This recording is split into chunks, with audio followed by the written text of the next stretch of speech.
If your service in an agency is just like a thing that a person does and you could replicate it with a single person, you're just going to have major churn issues. Because even if you're doing a good job, at some point, a client's just going to go, yeah, we could just hire a guy. We just hired a guy to do this now. Like you almost like prove the model for them and then they just hire somebody because you can just be that easily replaced. It needs to inherently be more kind of complex than that to create like a real business out of it.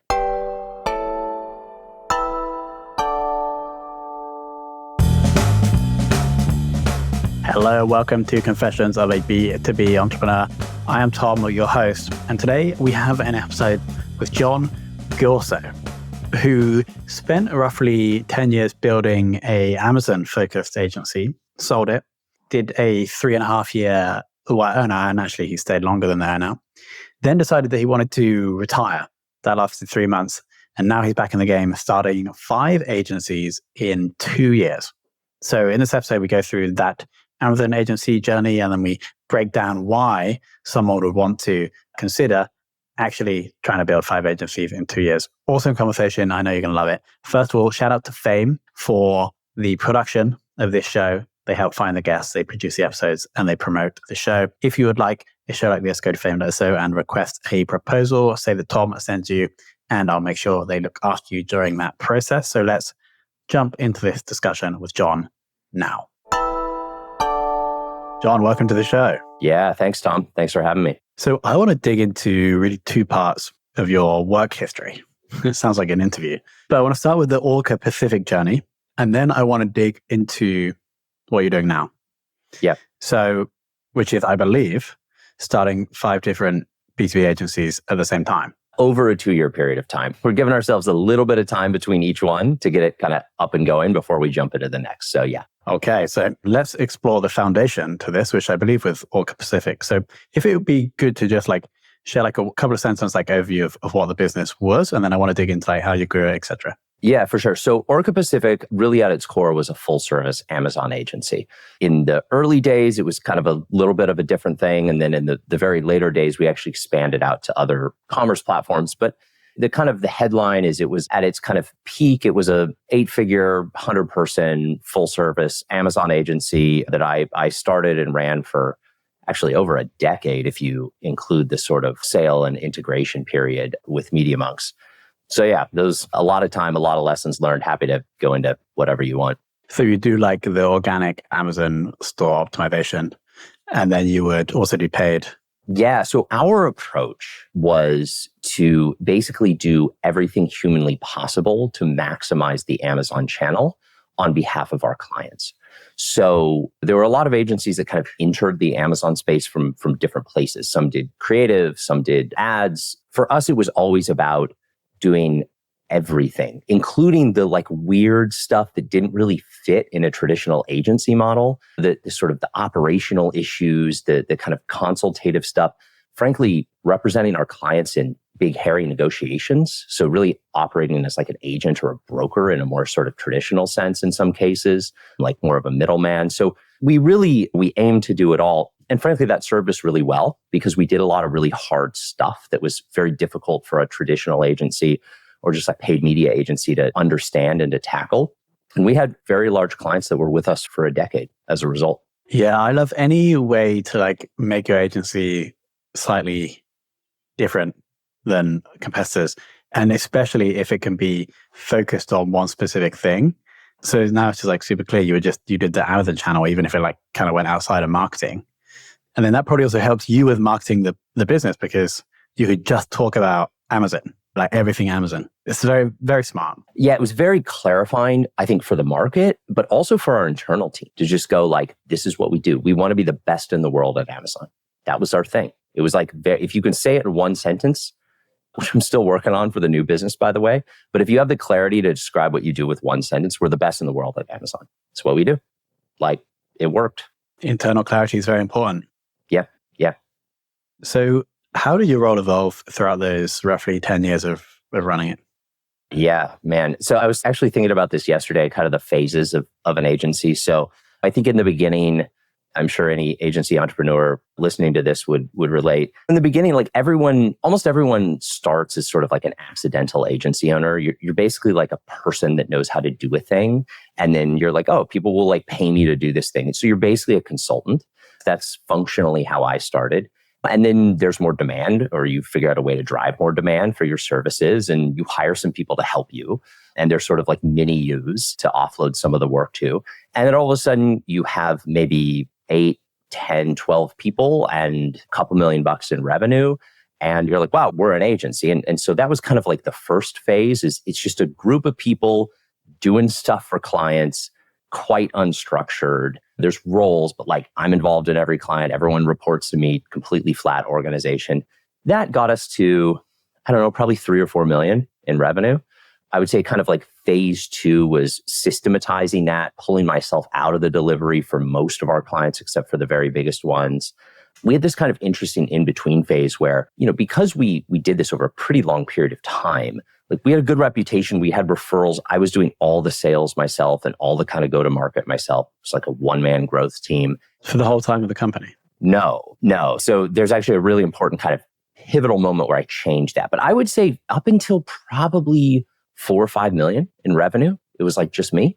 Then I think kind of the final phase, but before we sold, I saw that the e-commerce kind of services industry, if you want to call it that, was going to get competitive. A bunch of people were jumping in. We were having ankle biters come up from the bottom. 1-person, 3-person shops didn't care about margin and could undercut us on price.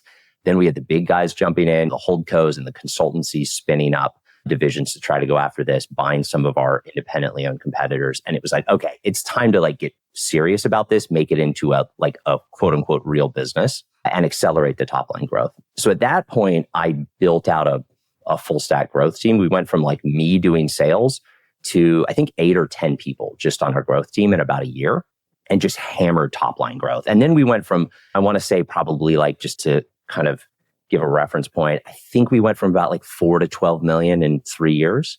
And that's kind of a whole story. But that's when the company really became like a real company. Executive team I was mainly pulled out of delivery. We had a fully kind of up and running growth team with a CRO who was great. And then that culminated really in me being able to exit the agency. So, did you charge retainers or per project fees? So this actually kind of evolved over time. Initially, we just charged commission, which was, again, for agencies, kind of a weird model, but we kind of started more in like the broker sort of world. So that made more sense. That became problematic over time for a number of reasons.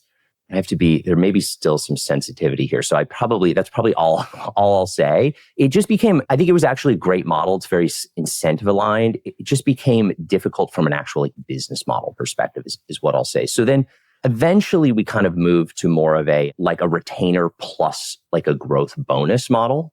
And that actually felt like quite a bit more sustainable and kind of like scalable. And I think that's really where we ended up. And frankly, that's where most of the industry ended up as well. So it kind of became like the standard way of charging. What was out of the 8 roles in the growth team? Did that include salespeople? Correct. Yeah. So I think we had like 4 marketing people, 4 salespeople, a leader, and then like a kind of like a coordinator rev ops person. And did you have the cash to pay all these people before you grew? Like you saved up some cash and you're like, okay, I'm going to make this X amount investment to grow top line. I did, because the agency was very profitable. Because I had the foresight or luck or some combination of those two things to jump into Amazon when there was a massive difference between demand for expertise and supply of that expertise, we had very strong margins. And yeah, we could basically just afford to make basically like $1 million investment in growth, and more or less, I don't want to say we hope it worked out. Like we phased into that, right? Like we hired a marketing person and that went well. And then we hired our first full-time salesperson and that went well. And then, so we did it over. We didn't just do it literally all at once, but. You like scaled into the trade. Were you the solo founder? Yeah. Yes, I am. The starting story is actually sort of an odd one. So I technically founded the agency when I was 23 years old, but the longer version of this story is I got into it because I went to work for my late dad's company. at the time, so this was 2008, I was graduating college. I had no ability to get a job anywhere. It was impossible. I was going to starve. So I sort of reluctantly decided to go work for my dad. He had a manufacturer's rep firm, which was it was like a lifestyle business, but it was a great business. It was basically him and a couple people helping him out. And I went in and he said like, hey, we have some clients that are interested in Amazon. You can do this on commission. I said, okay, sure, I'll work on commission. I moved back home. Like it was that thing. So I had a super easy into this, right? Because it was like no risk, just like, sure, I'm 22 and I'll try this. And it kind of worked. And I was able to figure out the space pretty quickly because it was very much a one-eyed man is king phenomenon. No one knew anything about Amazon at that time. And just knowing some stuff made me sort of superior. And I had done door-to-door sales in college. So I started going to trade shows and I just ran this door-to-door sales playbook basically to get clients at like 23 years old, which I had like no business talking to. These are like big brands I was just walking up to like, hey, would you want to get on Amazon? Do you need help? And most of them are like, no, kid, we're good. But a couple said yes. And I did it with enough scale where like a couple dozen a year said yes. And just making commission, like stacking these kind of clients up. And the service at that time was very, very simple. It was like, we're going to set you up on Amazon was the service. So that's very, very early days. And then from there, I bought out my dad, spun the thing off, saw a bigger opportunity, and then actually turned it into a real agency where we had like other services and we kept adding on more and more services and more people and more clients. And there you go. At what point did you decide that maybe it was a good idea to sell the company? I was burned out on e-commerce and running an agency. So it was a bit of a personal thing. I did see I saw kind of both an opportunity and a risk happening at the same time. So the risk was I saw the industry maturing and I felt that independent agencies were going to get squeezed. Kind of what I described earlier, you're going to get pressure from both the bottom up and the top down in the market. And it was going to get much harder and much more competitive and difficult to sort of survive on your own, because I felt that the commerce agencies that would thrive in the future would be those that were connected into other services. So that had full stack paid media, that had real creative, that had social media chops and presence and could work with influencers, et cetera. And unless I was going to build that myself, which is like talking about building 1,000-person like AOR agency, which I didn't think I was going to do. I just felt like I need to like join up with someone who has all of those capabilities. So that was the opportunity. The risk was kind of trying to continue to go it on my own. And I just felt that that combination of things was like, it was just very good timing. And then COVID happened. We were going to sell in 2021. And we were like, had this whole plan and we're getting like audited financials and doing all the stuff you do to prepare. We were like, we have a year and a half before we're even going to go to market. And then COVID happened. And a lot of people got very interested very quickly in an Amazon agency. And it was like, all right, well, time is now. Let's do it. I can see from LinkedIn that you spent roughly 3.5 years at Media Monks. Yeah. So I assume, maybe I'm wrong, there was some kind of earnout included in that deal. Yeah, we had an earnout, but I actually stayed past the earnout. I really enjoyed my time at Media Monks. I kind of ended up running the global commerce division for a while with them. The earnout went well. We hit it. It was great. I would say I spent most of my time working on integrating into the other components of the business. So kind of what I just described as the opportunity, we tried to actually follow through on that. I think it went pretty well. And then, yeah, I left because I retired. Like, I actually didn't leave to do a different thing. I left because I was like, I'm not going to work ever again. And then that lasted like 3 months. But yeah, I was going to say, your intention upon leaving was that you were going to not ever work. So what were you planning on doing with your time? Oh, I had lots of plans. I was going to learn all these different hobbies and I was going to read all these books and tinker with a bunch of stuff. And actually, it's that last thing. It's the tinkering that sort of led me into an advisory thing, which led me into a like more serious advisory thing, and then seeing more opportunity, and then eventually just kind of jumping back into the fray. But I guess the sort of the personal part of that is I just got bored. I got bored. Hobbies, I don't know, this is just maybe a me thing. I had to figure this out for myself. Hobbies are great, but they're great as hobbies. if you try to like actually fill up your whole day with hobbies, it was a bit, I don't know, soul sucking. Can you give an example of one of the hobbies? Yeah. Okay. Like reading. I love reading. I've always been a reader. I read nonfiction. I read fiction. I like reading. Putting in a solid day's work, hanging out, reading a good book on the weekend, waking up in the morning, reading a book for a little bit if you have some free time. That's awesome, right?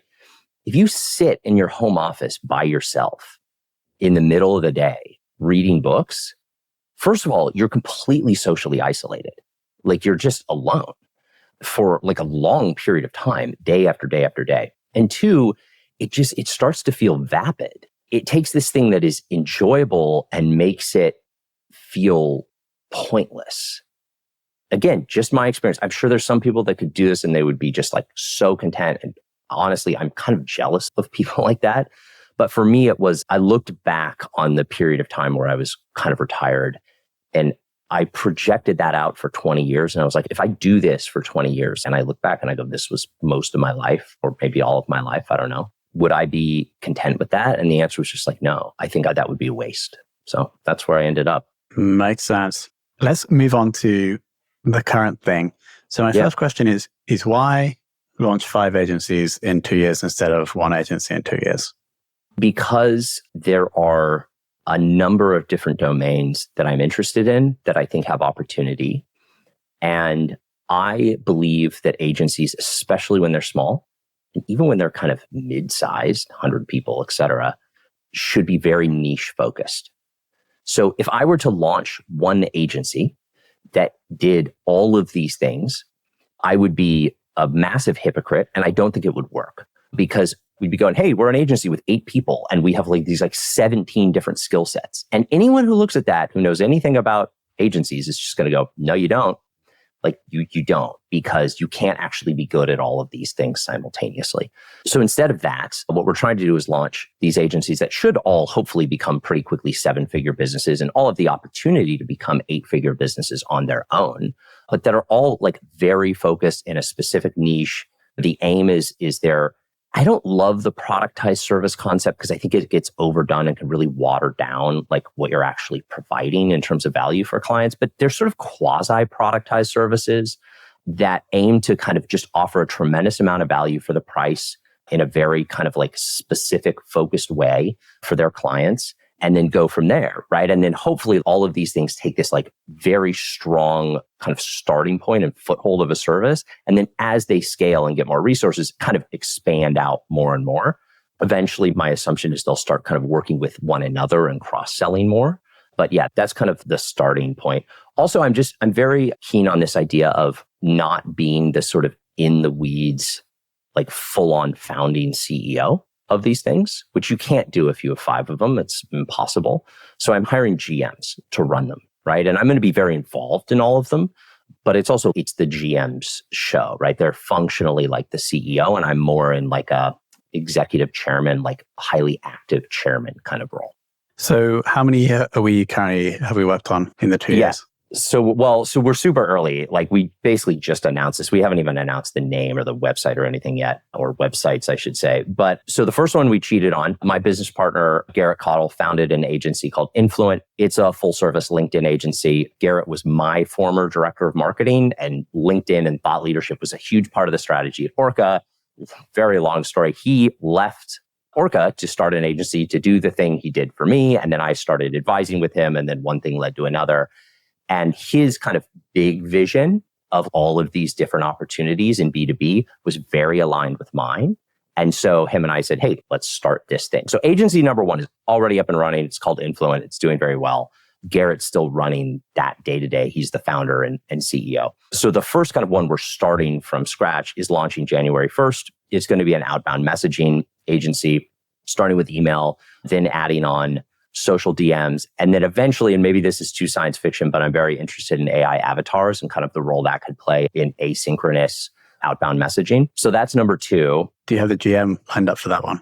We do, yeah. I can't announce it yet, but yeah, we have a GM lined up for that one. We also are in the process of hiring a go-to-market engineer who's going to be like the technical whiz kind of behind the scenes. And they'll be we'll found that agency with those 2 people. Will they have ownership of the entity? They will be highly incentivized in the kind of overall success of the agency. Is kind of how I'll say it. Yeah. Yeah. I'm a big believer in incentive alignment. I mean, just in general, I think it's actually maybe one of the single most important things any entrepreneur can do. If you just get like a bunch of great people and they're all incentivized to like accomplish the same stuff. I mean, I don't want to say you can do nothing, but they'll just handle a lot of it if you get the right people in the right seats and they have the right incentives. So. Got it. So the kind of parent company is yourself, and with it Gareth. Garrett.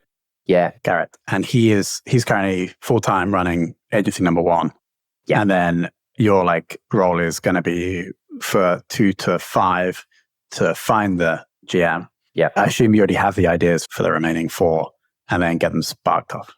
I'm intentionally sort of diving deep into domains in order. So I would say I'm half baked on the remaining 3.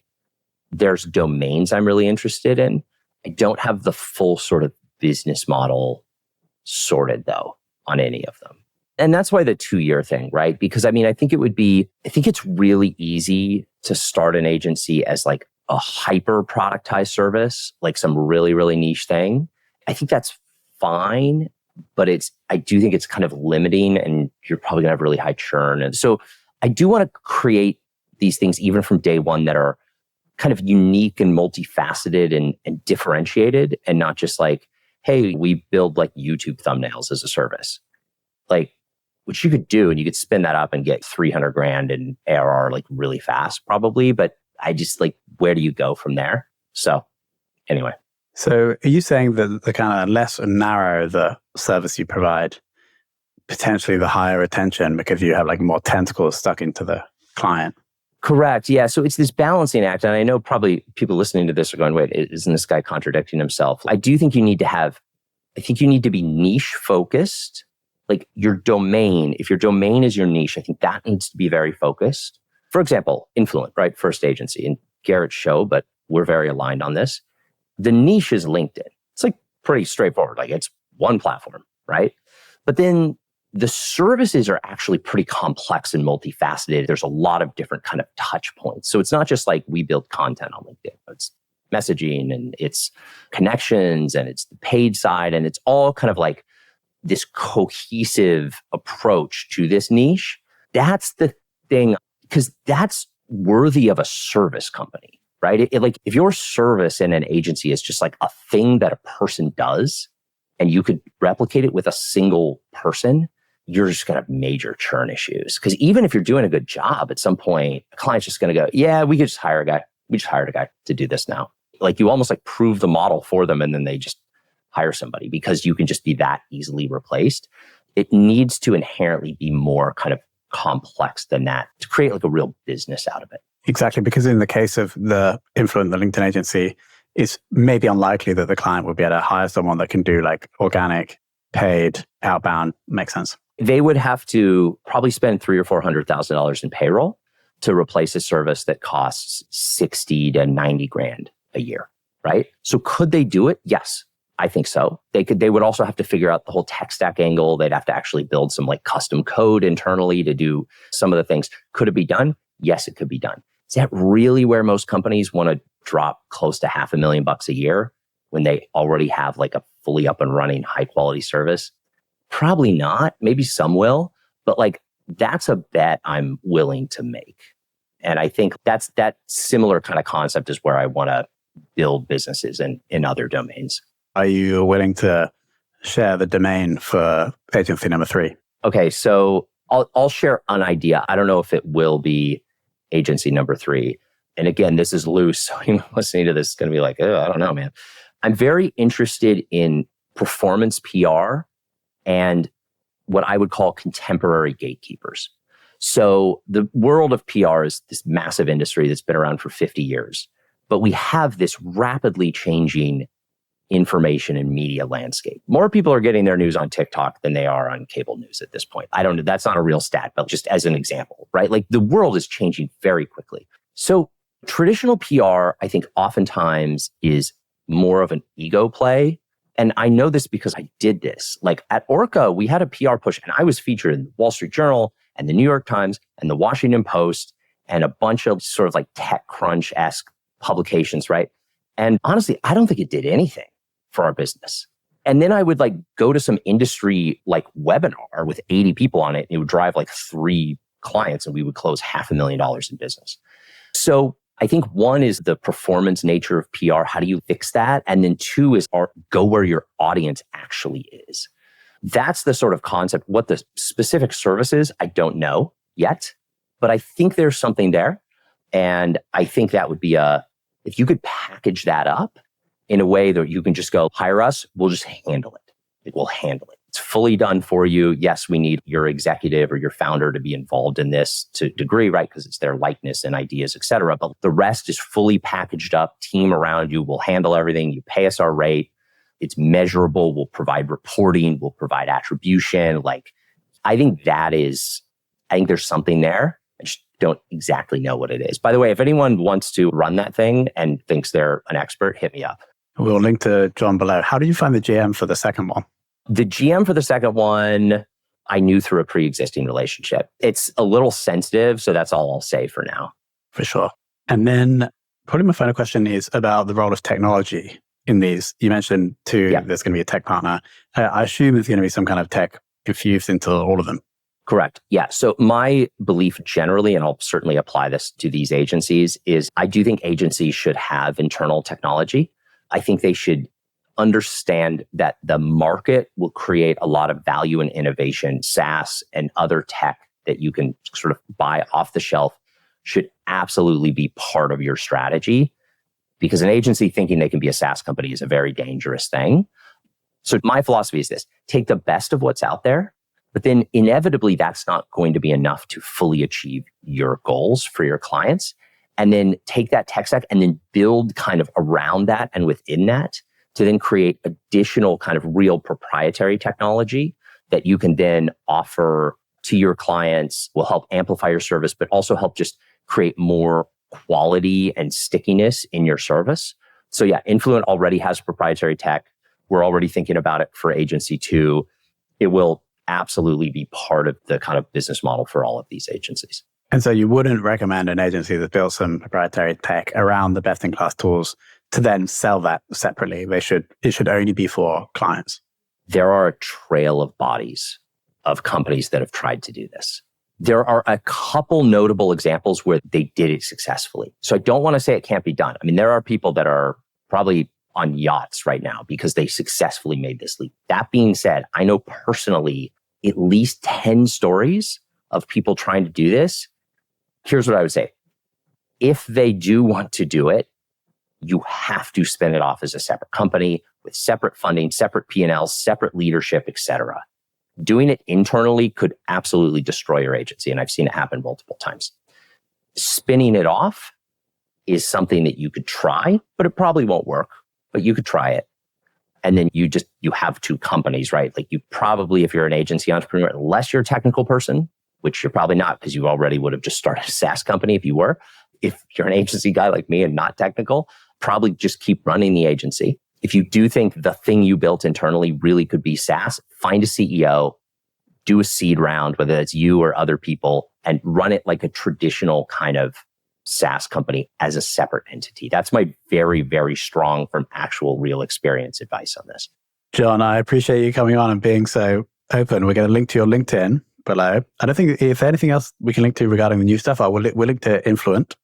Yeah, that'd be great. Anything else? No website yet for the other stuff. No, just I think Influent and LinkedIn is great for now. And then my goal here is to do this a little more in public than I did last time. So I don't know if I'm going to be like releasing my financials, but I'm going to try to be more public. So if anyone's interested in this journey and wants to see if I win or fall on my face, follow and hopefully it'll be entertaining. So. And LinkedIn is the best place to follow. Yeah, that's my home base. Yeah, I've tried X and I've given up, I think. John, thank you so much for coming on. Yeah, thanks, Tom. This was great.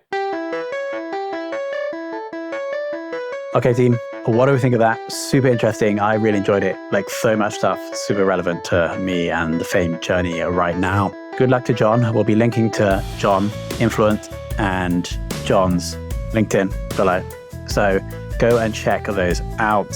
And of course, thank you to Fame for producing, promoting, and finding the guests for this show. And then thanks to you for listening.